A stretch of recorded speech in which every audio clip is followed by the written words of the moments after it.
Good morning, good afternoon, good evening, good whatever time of day it is. Thank you for tuning in to the Conversations with Dr. Don show. And for your first-time viewers, Conversations with Dr. Don is an ongoing series of one-hour standalone talk shows where I interview interesting people like most of you out there about who they are as unique, one-of-a-kind individuals. And we will talk about whatever it is that they want to talk about, and what they're talking about will be intriguing and interesting because the title of the show is Love Stories Making a Difference. Love stories, that's plural, making a difference. Right. And wait till you hear what we're talking about when we get into that, all right? As you know, the show goes in two major parts. First part is what I call the bio section, where we talk about who my guests are personally, so you get an idea where they're coming from. In the second half of the show, when we talk about things, and we even sing a few songs or whatever feels good, all right? Okay, sounds good. And you are Tom? Yes. Tom Stanton. And Bev Ecker. And Bev Ecker, yes, thank you, Don. And you all know who I am. We do. Yes, we do. So who is going to take the hot seat first? You or Bev? Bev's going to take the hot seat. Oh, really? First. Okay. I can have me That's first if good. if you're set for it. Either way you want to go. Okay. Yeah, and when and where were you born? Well, I was born in Oklahoma on an Indian reservation. My parents were missionaries there among the Comanche Indians. Oh, wow. Yeah, when was that? Oh, I couldn't ask your age. I don't mind. I've worked hard to get to 58. I don't mind telling you. I'm okay with that. Yeah. And why were you born? Why was I born? I was born to serve people. I really love people, and I have a calling to help people live well and to die well. I specialize in hospice at our Hearthstone retirement communities. Hearthstone retirement communities, Right. There's two of them here. Right, in Beaverton. In Oregon. Hearthstone of Oregon. Beaverton and Hearthstone at Murray Hill. It's our Yeah. family's retirement communities, right? Yes, I've seen them, driven by a couple of times. Okay. Maybe I'll sneak in there sometimes and retire. Okay, get on the waiting list. It's a good place. Yeah, All right. Anything significant? I asked you about why you were born, didn't I? Yeah, I just did, yeah. Anything significant about your racial, national, or cultural heritage? Well, you know, our family came from Ukraine. Before that, we were like German Mennonites, and so we have a history there. And actually, we're pacifists. We want to do good for people in their lives. Pacifists? Yeah. Okay. So I thought that's important because we want to build up people and not tear them down. That's been taught to me, and I like to teach that to my children as well. Do you have a religious preference nowadays? Well, I believe that Jesus Christ is the person that we live for and serve, and so we go with what the Bible says. Yeah. And all of your life you've been a Christian? Yes, well, I have. I think you can't be a Christian all your life because I think you have to follow Jesus Christ and make a personal decision, but our family has been Christians, yes. All this time? Yeah. All right. And your formal education? Well, I have been an artist and an art teacher for... Artist and art teacher? Yes, for a lot of years. All over the place, huh? Yeah, and then recently a cruise artist for the last few years. I get to go around the country and around many countries and teach art on cruises, so that's a lot of fun as well. On cruises, on ships and all like that? Right. Interesting. So I have my master's degree from Lewis and Clark College in teaching art. Yeah. Wow. And what are you doing now to pay the rent? Well, I work at Hearthstone, our family's retirement communities. Yeah. But I don't work all the time because I get to do a lot of art and traveling around, and I do murals and things like that too. So She's the director of the Hearthstone of Beaverton Right. facility, so I think that clarifies things Right. a little bit. Oh, yeah, you've got a lot going on. I'm very happy. And, you're artistic and creative, and oh, wow. And I met you for the first time in the hot tub at the health club. LA and we got Fitness, talking, right. and your eyes were sparkling, and you were so alert and alive. I said, who is this person? And then I met you later on after that. That's yeah. right. So, children or grandchildren, do you have any of those? I do have 3 kids. They're all grown and married, and I have 1 grandchild who's 1.5 years old. And he's going to be the youngest one in our wedding that's coming up. And the wedding is coming up yes, when? in March 11th. We're very excited about that. And we're going to have a 1-year-old, a 3, 5, 7, and 9-year-old. Our 5 grandkids will be in the wedding. That'll be fun. It's a risk, I know. Those are 4 from my side, and Yeah. 1 from her side makes 5. That's right. And I've got a comment about your fingers. Hold your hand. Oh, up. I have paint on my fingers because I did projects today with my people at Hearthstone. So I scrubbed and scrubbed. They didn't get clean. Those are You know, painter's it hands. shows It's what you're painter's hands. about. Thanks for noticing. Yeah, and your partner will be your husband pretty shortly. That's true. Tom That's Stanton, I'm happy to say. Yes. Would you care to comment about your political persuasion, left, right, or anywhere along the political continuum? Or you don't have to answer a question if I ask you. You Right. don't have to. We appreciate that, but go ahead. Well, I think we are pretty centrist, democratic centrist.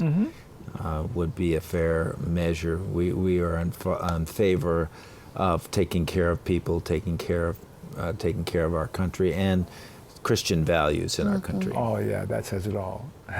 We want to show love to people, and sometimes we don't see that happening Yeah. in our country. And Yeah. I'm a humanist. Some people would say I'm an atheist or an agnostic, but I'm a humanist, and that means I embrace anybody's belief structure that works for them, and they end up being loving and kind to fellow human beings. And bottom line, I think we agree on a lot We there. agree on that, boy. Being loving is the key. and you're doing it. You're walking the talk. That was my title I chose for Okay. this show Yeah, I think before so. you suggested the title that we got here. Right. And memberships in political, social, or civic organizations that you belong to, worth mentioning or not? Well, I believe in community service, and so I worked with the Beaverton Downtown Association for years, and I started a safe haven home for women and children who were homeless. So I believe in rehoming people and finding everyone deserves a home, and so I am happy to say that we've contributed to rehoming quite a few families. Yeah. What are you made of? That's incredible. Love, that's what she's made of. Yeah. The influence of her Christian faith on her life. Yeah. Her parents are such wonderful people. They really gave her a good start. Thank you. Yeah, and she took it and has kept running. Well, we want to make a difference in the community, and I think, we can't do something about everything that's happening in Washington, but we can do something in our own community, and that's what I want to do. We need more like you. And like you, I know you do that same thing too. Let's switch over to Tom here and learn a little about you before we continue on, okay? And if I were to ask your best friend, who is Tom? What would your best friend say? Be your best friend. Tom is what? Oh, boy. Well, Tom is an enthusiastic guy. And he's still going strong at 69. 69. You Yeah. are remarkable. Thank you. Yeah. Tom loves to play sports and loves to sing and loves Jesus Christ with all his heart. Yeah. And is involved in ministry at the jail, in outreach, and involved in ministry in Uganda in a mission that she and I are working with two ministry partners there. And Tom is a pickleball enthusiast. Loves I pickleball. play pickleball 4 days a week, and some people don't know what that is. I don't know what it is. It's Can you say like a couple words it's about kind of it? in between table tennis and tennis, and it's a wiffle ball on a smaller court with a net and a paddle that's made out of composite material, and so it's mostly played by doubles, but has a lot of skills of tennis involved. And I've been playing tennis since I was 15 years old, so I was immediately easier for me. And you don't have to run quite so far to play, which is good at when you're getting 69. And you get good exercise, huh? Get good exercise out of it, and it's fun. It has a coordination thing, and to get that ball to just drop over the net. And I have some fun friends. I play both at the Hoop and Tualatin Hills Park and Rec. And when and where were you born? I was born in Portland, Oregon. In Portland, in a Portland. native. Yeah, I'm a native guy. My mom moved here from Chicago, and my dad from North Dakota, and after the war they got married. And I went to Central Catholic High School and University of Portland, and then to Chico State Graduate School. And why were you born? I was born as the oldest in my family to help take care of my brother and sister and to share the love of Jesus Christ both in music and in the Word. I have a good mind to understand complex things. I have a career as an international trade specialist and help people import things and save money for a lot of years. And I recently retired from that and focusing totally on Christian ministry now. Christian ministry in prisons? I work with the Washington County Recovery Center through Prison Fellowship Ministries, and so that's outside of the prison. It's just before people get back out on the street. And so it's not in prisons per se, but it's with people who are thinking about what am I going to do with my life? Yeah, that's every week we sing songs, we talk to them about how a faith in Christ can help you get through the making the changes in your life, dealing with the hurts in your life. Our focus in particular is to help people who are hurt, who are beaten and bruised, and that they might feel that they were truly loved and valued by God and by us. And so we go in there and bring candy and sing songs and do our best to encourage them every week. Challenging job. Yeah, we love it though. It gets better and better. Yeah, and she, once we got together, she saw the vision and has just been loved by people right from the start. And so it's a fun, particularly now, we share the story of God's love between the two of us. And it's kind of, they feel inspired by it. They like it, so. Do they hug you sometimes? Oh, yes, we sure do get a lot of hugs. In fact, he shared his vows, the wedding vows that he wrote for our wedding with them, and it was about, it's on Valentine's Day last night, and we shared about love, and that was so touching and meaningful to them. And then he sang a love song to me. Ooh. That's how we sang that Love Me Tender song. It was very sweet. Oh yeah, we want to do that one for sure. Okay. Yeah. And you mentioned Catholic. I grew up Catholic. My uncle was a Catholic priest, Central Catholic University of Portland. But I felt as I visited other churches in part of prayer meetings that there was something about Bible study that they had to offer that was important to me. And so I've been a Pentecostal Christian for about 50 years, or no, maybe 40 years now. And was with the Assemblies of God, the Christian church, and now I attend a Free Methodist church. I'm part of their ministry there. And that's good for you. It's very good. I love my pastors. But you think about atheists and people who don't believe in God.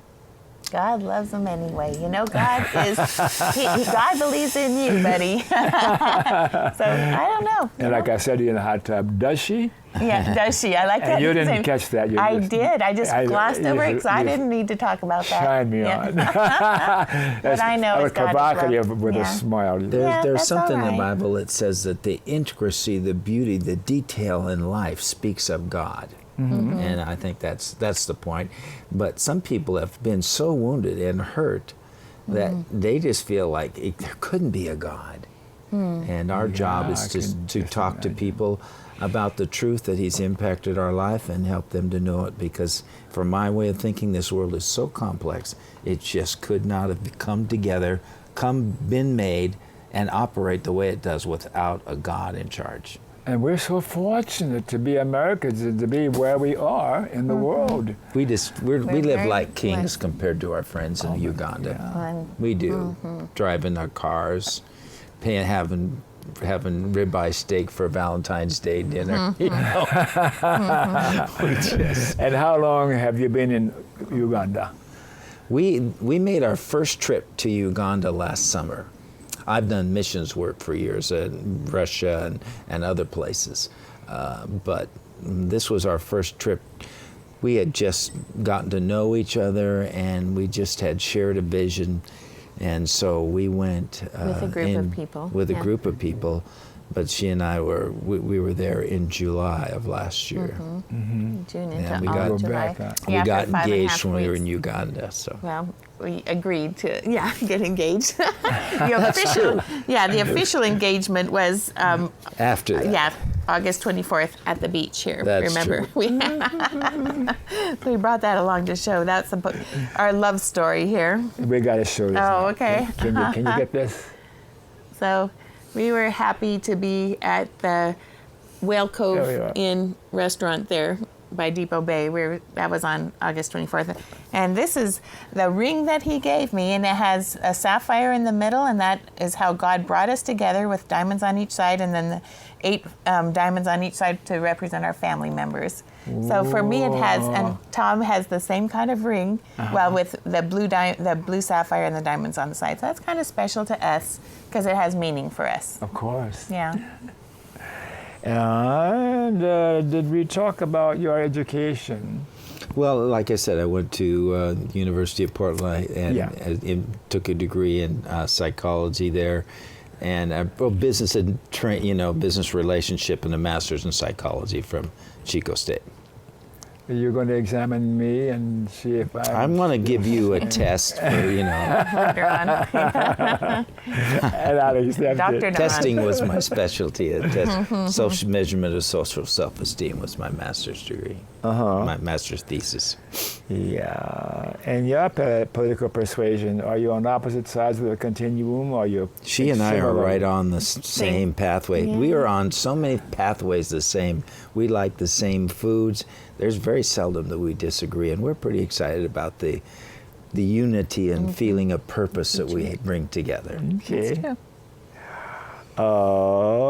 Okay. And memberships in political or social or civic organizations, anything different than what she's a member of? I have been very focused on church ministry, whether it's men's groups or Sunday school or outreach at the jail, or that has been my major men's breakfast. That has been my major focus. I haven't done much in the civic community things. In the past, I was married to Kathy Stanton, who was very involved in the civic stuff, but not mine.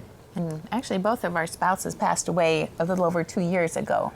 And even though we were on the back of the block from each other, we didn't really know each other. I kind of knew his wife, Kathy, before she passed away, but not real well. And so it was really a pleasure to get to know each other, and a surprise, really. And what a surprise you end up together. Yes, it's Yeah. true. And Yeah. the first year after my dear husband died, I thought, I'm not going to think about going out with anyone else. And then after a year or so, I thought, well, if God brings someone to my door, I'll take a look at them. And then the next couple of days, Tom came to my door, knock, knock, knock, will you go out with me? It was shocking to me. How wonderful. May I have this dance for the rest of my life. That's a nice song, huh? Yeah. So where are we now? Last question, one or two. Persons from the past or alive today that you particularly admire or look up to, other than Jesus Christ. I know that. Okay. And I admire Jesus Christ, as you know. Wonderful. I also like Mother Teresa. She is a role model for me because she went to the poorest of the poor, and that sets the goal for me too. That's what I find when we go to Uganda. That is the poorest of the poor. People are starving there. They don't have the water they need. And not only physically, but also sometimes spiritually, and we feel like we have something to give to them, and we want to enrich their lives and help them to really live well. And so I admire Mother Teresa very much. There's a man named Kenneth E. Hagin, who was a Baptist boy who was dying, and he decided to take God on his word. And he read a verse that says, if you believe, you can have faith, this mountain will be moved. If you believe in your heart and don't doubt. And so he said, God, I believe in my heart, I don't want to doubt. And he was very sick on his bed. And over time, he just kept saying and kept saying it. One day the Lord said to him, he felt it, if you believe in it, why don't you get up? So he started getting up, and he actually started getting healed right then. And he actually eventually died when he was 87 years old, having a worldwide ministry in healing and helping other people. And he has a great story of why he believes the Bible, and I try to emulate some of that, believing in faith and sharing the gospel.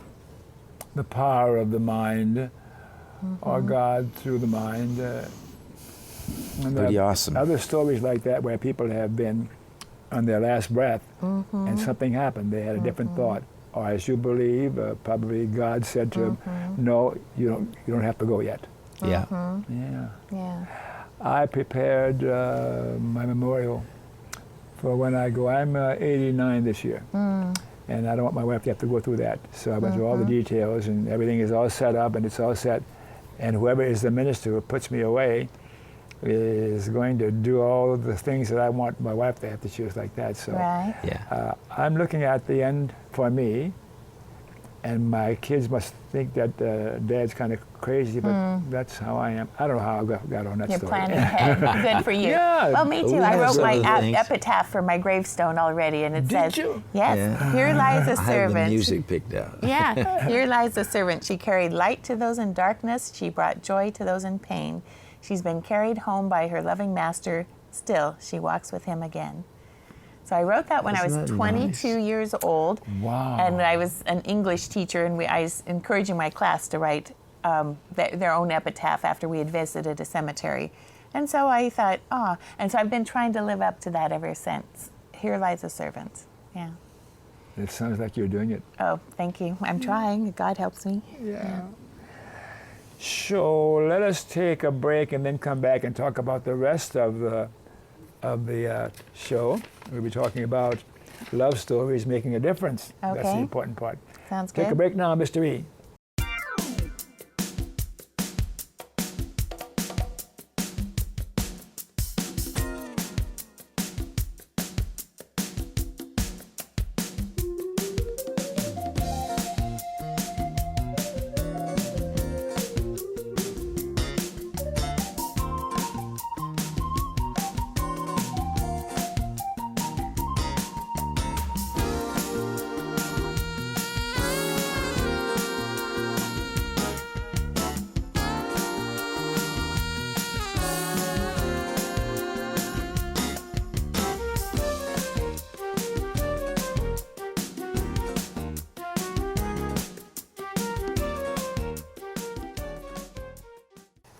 All right, looks like we're back, and thanks for staying tuned. And for you viewers who missed the opening of the show, Conversations with Dr. Don, that you're watching is an ongoing series of 1-hour standalone talk shows where I interview interesting people like most of you out there about who they are as unique, one-of-a-kind individuals, and about whatever it is we decide to talk about tonight. We're not just going to talk, we're going to do some singing too, Okay. music here to make it interesting. But I'm looking at now the questions that are going to prompt us. Yeah. Bev and Tom, tell us about your love story. All right. Who's going to do this? Or both of you? You start and I'll... Okay. What happened in your lives and what brought the two of you together? Okay. I heard that story, but I wanted my viewers to hear it also. Sure. Okay, why don't Sure. you start? Well, Beverly lives in the same, had a home in the same neighborhood I do.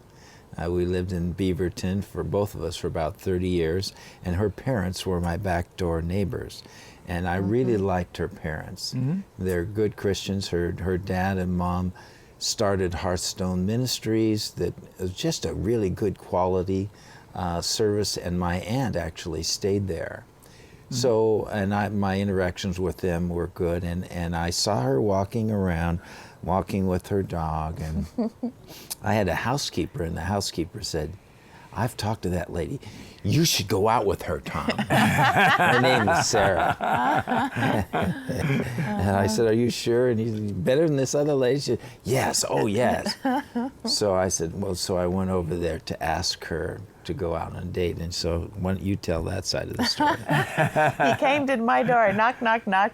But I thought, here's a nice guy. But I had to say, no, I won't go out with you yet because this is my year of restoration, and I'm not going to go out with anyone for the first year. So the first part I said no, but he says, you know what? That makes me like you even more. And that was kind of sweet.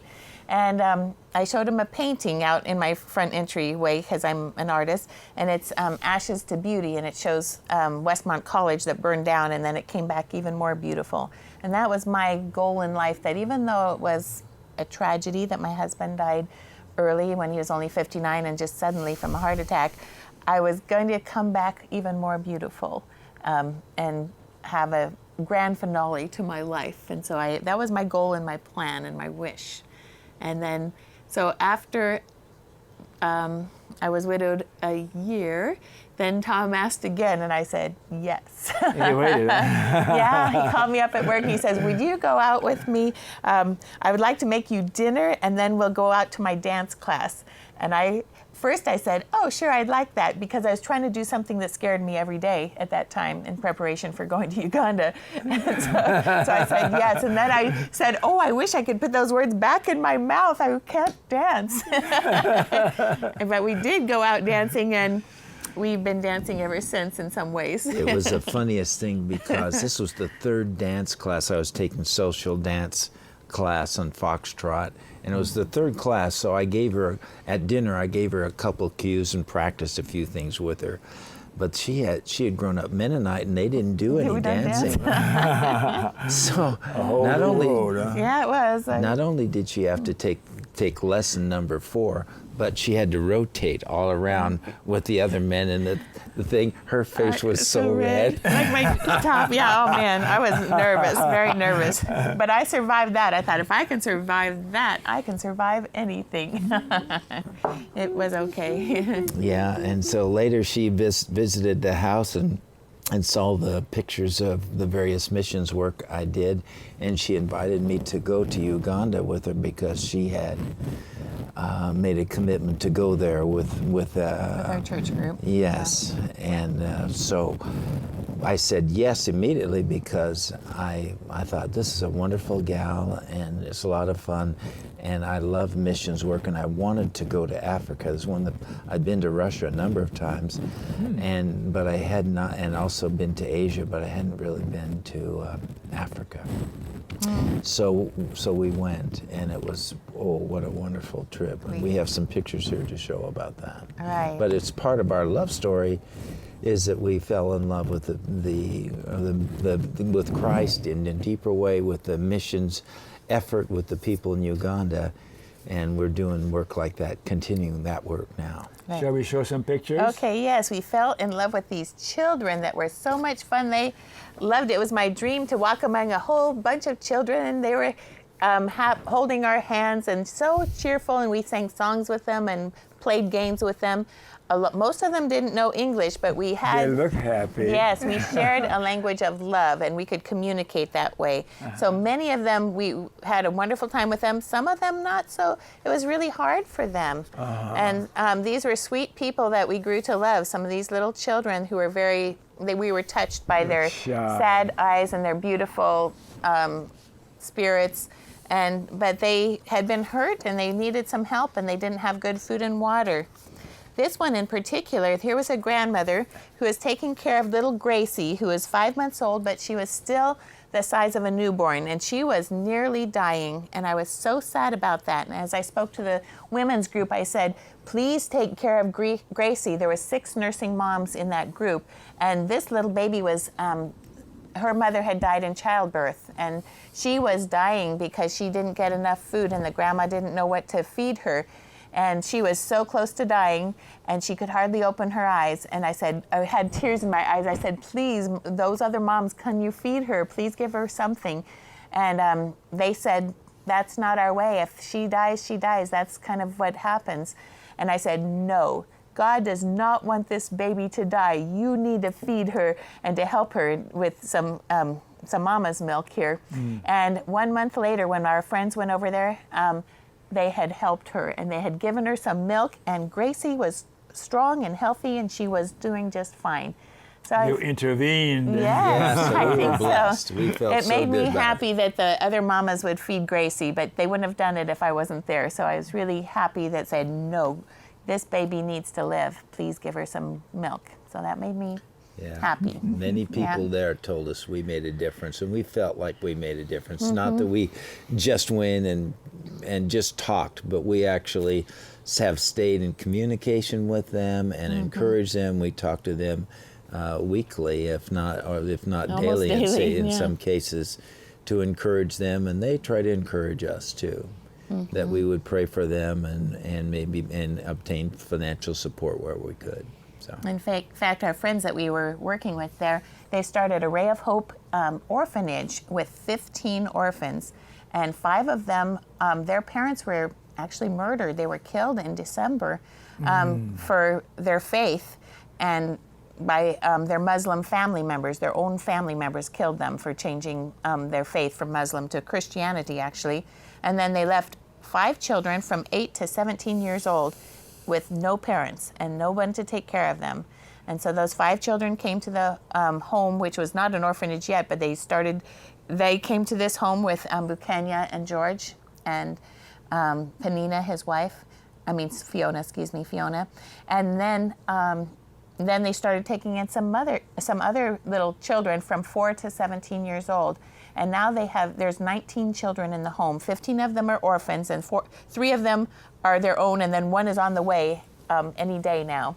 And they've asked us to name the little girl, and her name is going to be Angela Joy, an angel of joy that is coming to their home to bless them. So and we're happy for who that. finances this operation? Well, we have some finances that we send from our own hearts and that God has blessed us with, and we have found some individuals who have heard the message and wanted to send something, and we're hoping that more people will. There are so many things to give to, but God calls certain people who hear the call to be of help to something, a specific call. And maybe some of your listeners will hear the message about Royal Hope Children's Ministry, and it'll touch their heart, because there are so many people who need, and it's such a blessing to give. We have so much, and if just to give $10 or $100 means so much to them, and so the phone number is going to be on the screen where they can call you. Yeah, we appreciate that, and we could use some help, that's for sure. But what we know is that everything we are doing is making a difference to them. There are some days these kids didn't get any food to eat at all, and now they have some food every day, at least. And it's not great food. It's like posho and beans. It's a rice, and it's kind of a corn maize is posho, and sometimes they have rice and beans if they're lucky or something, but at least they eat something every day, and that makes a difference for us. We like that. And what do you eat when you're there? We ate some of those same things. No. It's okay. You know what? We lost 10 pounds. That helped. But This is the funniest story yeah, about tell that. So they served us, they said, this is some special meal at ground, what's it called, honey? it starts with M. Maize? No. It's a Millet, ground millet. Yeah, Okay. millet. Ground millet, and they make it in a kind of a gray paste, and this is special for weddings. And Yeah. Beverly takes a bite of it. She goes like this. That's it. I tried my best. I could not eat this like gray Play-Doh that they were giving us, and so I just put my napkin over it a little bit. And then Tom, my hero, came and he said, "I'll take care of that," and he took it and he ate it for me. So And I said, that's ate to my show millet. you my real love. he ate my millet for me. So now That I have sold to it marry for him. sure. Yeah. Yeah. So I was convinced that I guess he loves me. So how about any digestion problems or any reactions for the water or the food you ate while you were there? Well, we tried to be careful to drink bottled water. You can't do it Yeah. all the Oh, time, yeah. but that's important. And we tried to be as careful as we could, but we didn't have really big problems, did we? No, we didn't. And- We weren't. Everybody has elimination problems when they're there, but other than that, we didn't get sick, or we took our pills and took the malaria malaria. medicine Oh, yeah, and yeah. all that.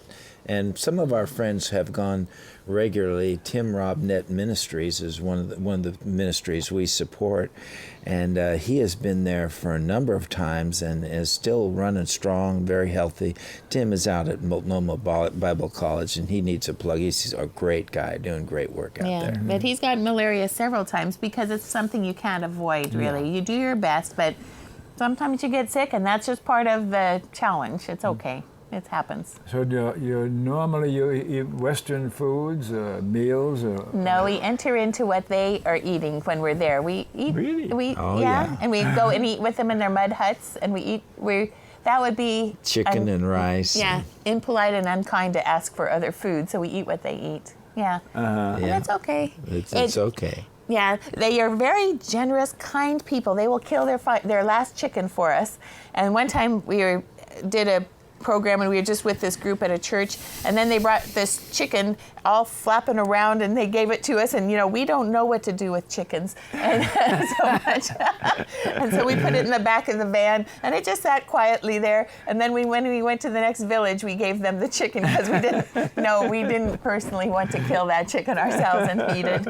But it made them very proud, and we wouldn't want to turn down a gift from the people who were so kind to give it to us. We're thankful that we've heard stories of eating grubs and other things different places, but we didn't incur that. We just had a corn paste or a corn mashed potatoes made from corn, so to speak. So they ate a lot of corn. We ate the best we could, but they have a lot of corn there, but it isn't the same consistency. Soft corn that ours. It's much harder. It's more like maize, and so they have to make a corn mush out of it instead of just eating corn on the cob. In fact, when I was there, I tried to do corn on the cob and steamed it and things like that, and it still came out tough. Right. They eat a lot of cassava root, which is like potatoes. Yeah. And it works okay, and they eat roots and things that they find a lot. Right now, many of them are actually starving because they had a very bad growing season just this last year and over the fall. And usually they can store up some things for the winter. They weren't able to at all. Yes. And so they have a drought, so they don't have enough water and they don't have enough food. And that is really tough. And so one of our friends there, Arthur and Esther, that we traveled with, they were getting together with people from the smaller villages, and they said, please, will you send some money so that we can give these families some food so they won't starve. And so we were very fortunate that we were able to do that this last week. Did you say Tim had malaria? He did a few times. We did? Okay. And our friend Arthur had malaria just when we were leaving. And their hospitals only cost $41 to get treated for malaria, which is good. So 3 of the kids that are our orphan kids had malaria, and they were sent to the hospital. And they get an intravenous 4 test tubes right in this vein here of anti-malarial medicine. Yeah. But it only costs $41, which is pretty good for a hospital stay for 3 days. Yeah. Different than here. It's not quite the same. It's not so clean and nice there. Well, let's look at what else we're going to talk about, because we're going to get to the music here, and I'll Okay. enough time for that. The qualities you were looking for in a potential mate, I think we can gather what those were. Youth, enthusiasm, compassion, confidence, courage and creativity, and mutual appreciation. I think we can see you have that. Yeah. What are the greatest strengths in your relationship? The greatest strengths? Your religion, your belief in Jesus and what he's about? We think so. And the love for others. You know what? That makes all the difference. Our whole theme for our life, separately and together, is love. We care about people. And so when I found someone who cared about the same things I did, I thought, this is going to work out. We share the same values, and that was really important to me. When my sister did the tests to see whether she could get along with me or not, my sister said to Beverly, which way do you like the silverware put in the dishwasher? I said, I have never thought about that before. If it doesn't come out good the first time, we'll try it again. She said, you could get along with Tom.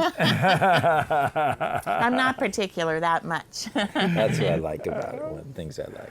Your greatest challenges, what comes to mind? A blended family, really making the time to listen to each other. Do you listen to each other pretty good? That's something We that do. both of her family was really good at that. And it's something that I've learned over time, to listen. And that's what I wrote for one of my wedding vows.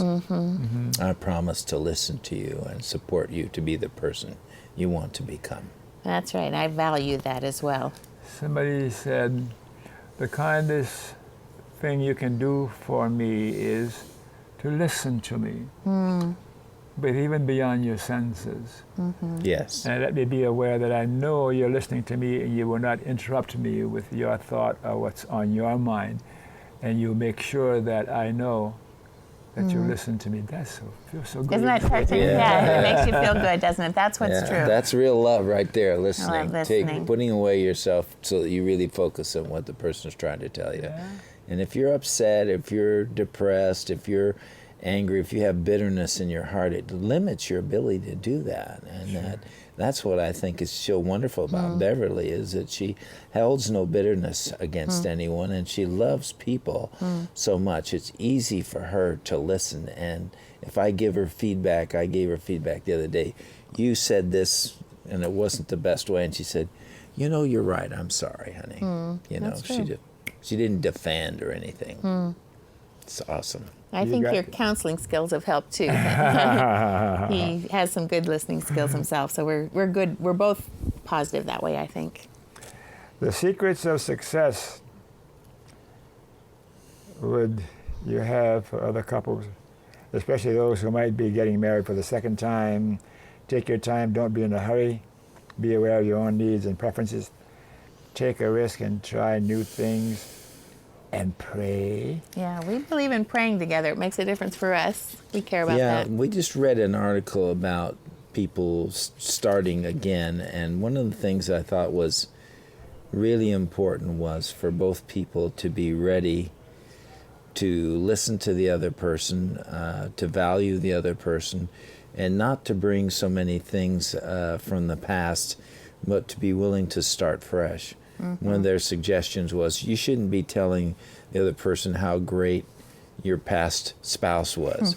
You should be talking about your relationship, And so, but there are many things that are hard, including bringing finances together of two families. And we just came up, it's certainly the way the Lord worked it out.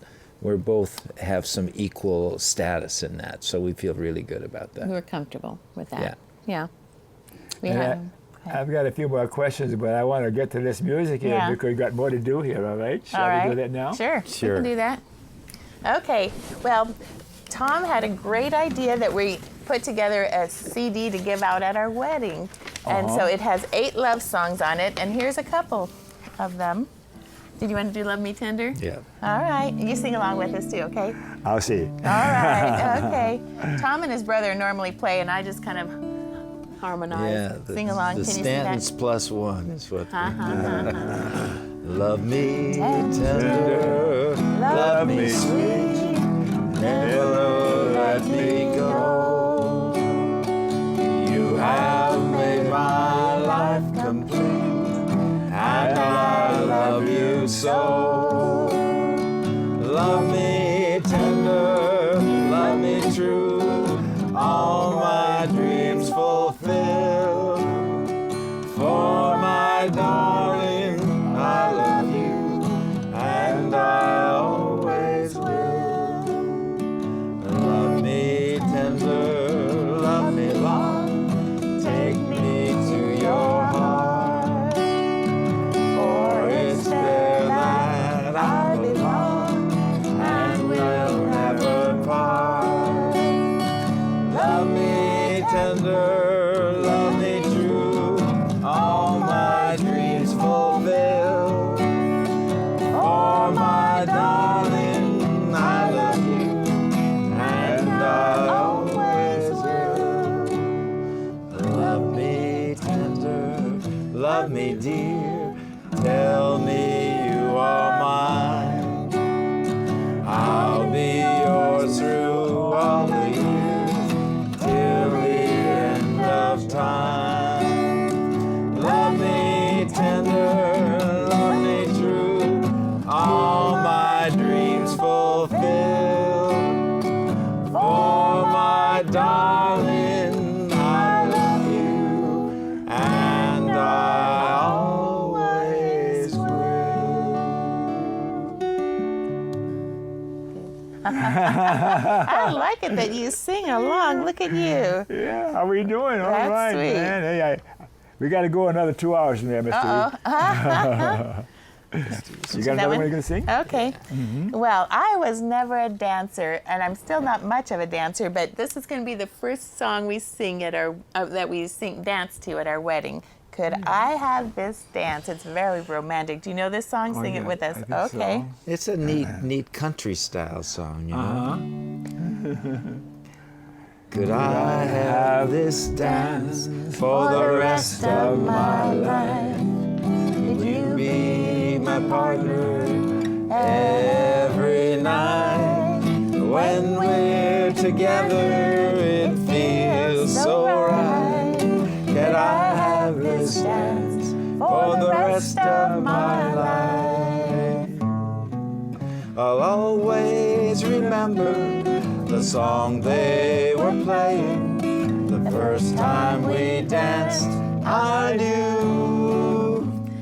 As we swayed to the music and held to each other, I fell in love with you. Could I have this dance for the rest of my life? Could you be my partner every night? When we're together, it feels so right. Could I have this dance for the rest of my life? I'll always remember that magic moment when I held you close to me. As we moved together, I knew forever you're all I'll ever need. Could I have this dance for the rest of my life? Will you be my partner every night? When we're together, it feels so right. Could I have this dance for the rest of my life?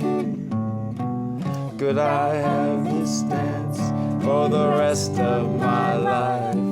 Could you be my partner every night? When we're together, it feels so right. Could I have this dance for the rest of my life? Yay! Another one down. Good job. We make a trio, don't we? Yeah, we do. All right. All Do you right. want to do one more? Or we're getting close to the end. Talking. You done? Yeah, you want to do one more? I don't know if I would join you on that one, but you two go ahead and do it. Oh, all right. And I may. Okay, go ahead. Fly Me to the Moon, a Frank Sinatra melody. Fly me to the moon and let me play among the stars. Let me see what spring is like on Jupiter and Mars. In other words, hold my hand. In other words, darling, kiss me. Fill my heart with song and let me sing forevermore. You are all I long for, all I worship and adore. In other words, please be true. In other words, I love you. Fill my heart with song and let me sing forevermore. You are all I long for and I worship and adore. In other words, please be true.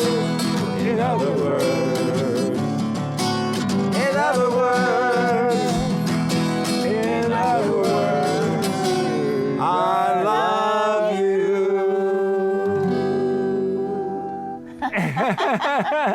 Another one bit the dust. There we go. We tried our best. That was fun, wasn't it? Thanks But you for know, playing. when you love somebody and you love God, it's still, I wake up singing those It songs. just kind of flows, doesn't it? Yeah.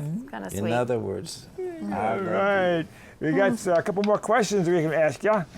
Let's see, what did we leave off here? What are you planning to do and where are you planning to go in the future? the Ray of Hope Orphanage, and work in Uganda in June and July. That's where you're going? In June and July? We are. And how long will you be there? Well, probably 3.5 weeks or so. Last time we were 5.5 weeks. That was a little bit long for us, so we're ready to come home. But 3.5 weeks sounds good. How many pounds are you going to lose? As many as possible. I'll try. You don't have to try too hard. I know. there. It's hard to eat the food sometimes, but we do it out of kindness and respect for the people. We're going to eat the same things that they eat. And it's not hard. We love those people. So we don't love their roads. It's very bumpy on their roads, and it's hard sometimes. But what we do love is how the people respond to us and how we can make a difference in their communities. Mm-hmm. We can see what their needs are and kind of help them find resources, maybe bring some water, wells to them, and help them find a life that's a little better for them. So that's our goal. I think, and I think a big thing of what we try to do is help people who, these people are traumatized people. These are people who just who weren't loved like she and I were loved. I had loving parents too. My mom and dad did their very best. My dad played ball with me all the time. And these people don't have that. Mm-hmm. And so you have to present the gospel that Jesus loves somebody and you can trust him and you can grow through the pain that you have and work through it with somebody else. That the church, if the church is done right, helps people, encourages people, does the things that a good counselor or a good psychologist does just because they're friends. They love them. They listen, just like you were talking about. Mm-hmm. If you listen to somebody, in fact, we were visiting one place and she said, "You're a counselor, Tom?" And I said, "Yeah, and we can talk to people." She said, "If you'll just come and listen to my people, I would sure appreciate it." That's Makes what they a difference. need. Yeah. Somebody to care. So that's how we make a difference. We go in there, encourage them, tell them about the Bible, but we listen to them. We pray with them. What do you think about population control? They aren't able That's a controversy. Right, it is. There's 2.3 million orphans in Uganda, and we can't help all of those, but we can help a group of them, and that's what we want to do. It's a financial thing, and they don't have good resources. They don't have good jobs. There's a lot of problems in Uganda, as in many countries. Mm-hmm. But I think that a person has the ability to use self-control, and that might be pills, or it just might be a natural birth control method. Mm-hmm.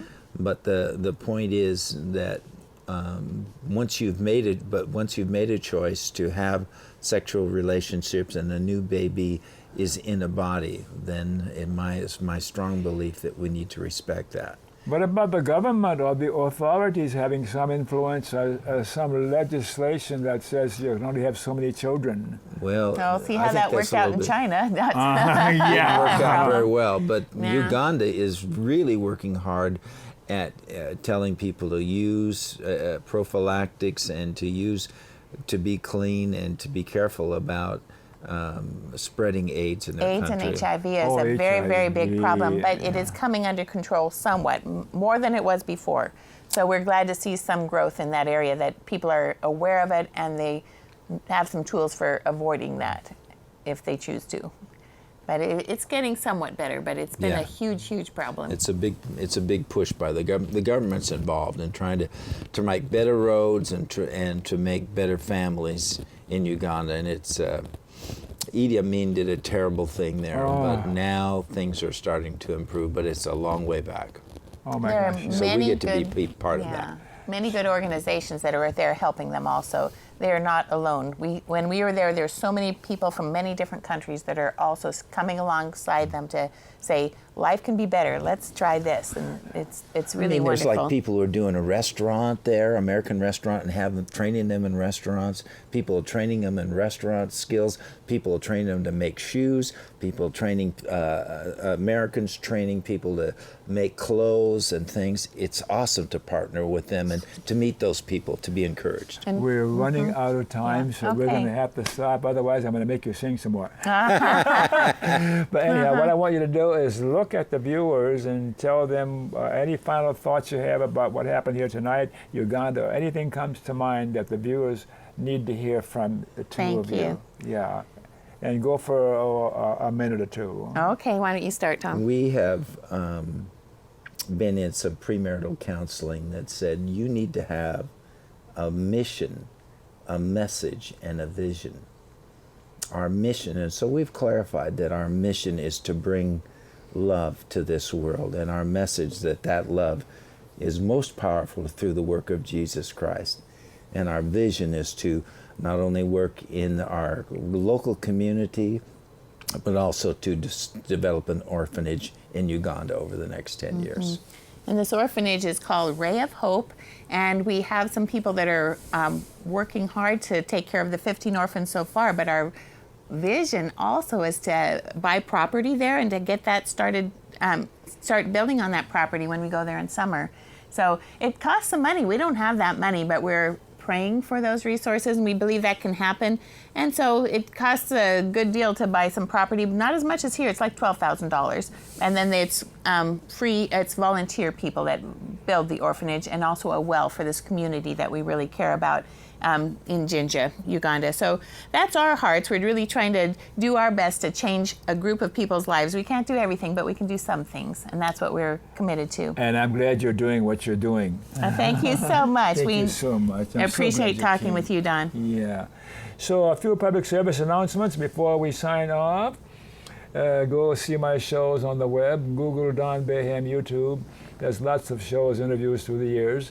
And you can find all sorts of people that I've interviewed. And some you might say that's a good show, and others you might say, let's skip that one. And the ACLU, the American Civil Liberties Union, that's one of my favorite organizations. Without the ACLU, our civil liberties would be in trouble now. I'm always afraid of that. That's so important to me. And we got to end corporate personhood. I think corporations are not persons, and money is not speech. Right. We got to have an amendment that says those things are true, and that decision by the Supreme Court wasn't very decent, I think. Thanks for watching. And remember KFC. I always got to remind you to remember KFC, not Kentucky Fried Chicken, Dr. Don's KFC. Oh, it's kind, friendly, charitable. How about that? There you go, KFC, kind, friendly, charitable. I like it. That's a good Thank food you, for Dr. anyone. Don. Thanks again for coming, and we'll talk to you in the future in the hot tub again. There we go.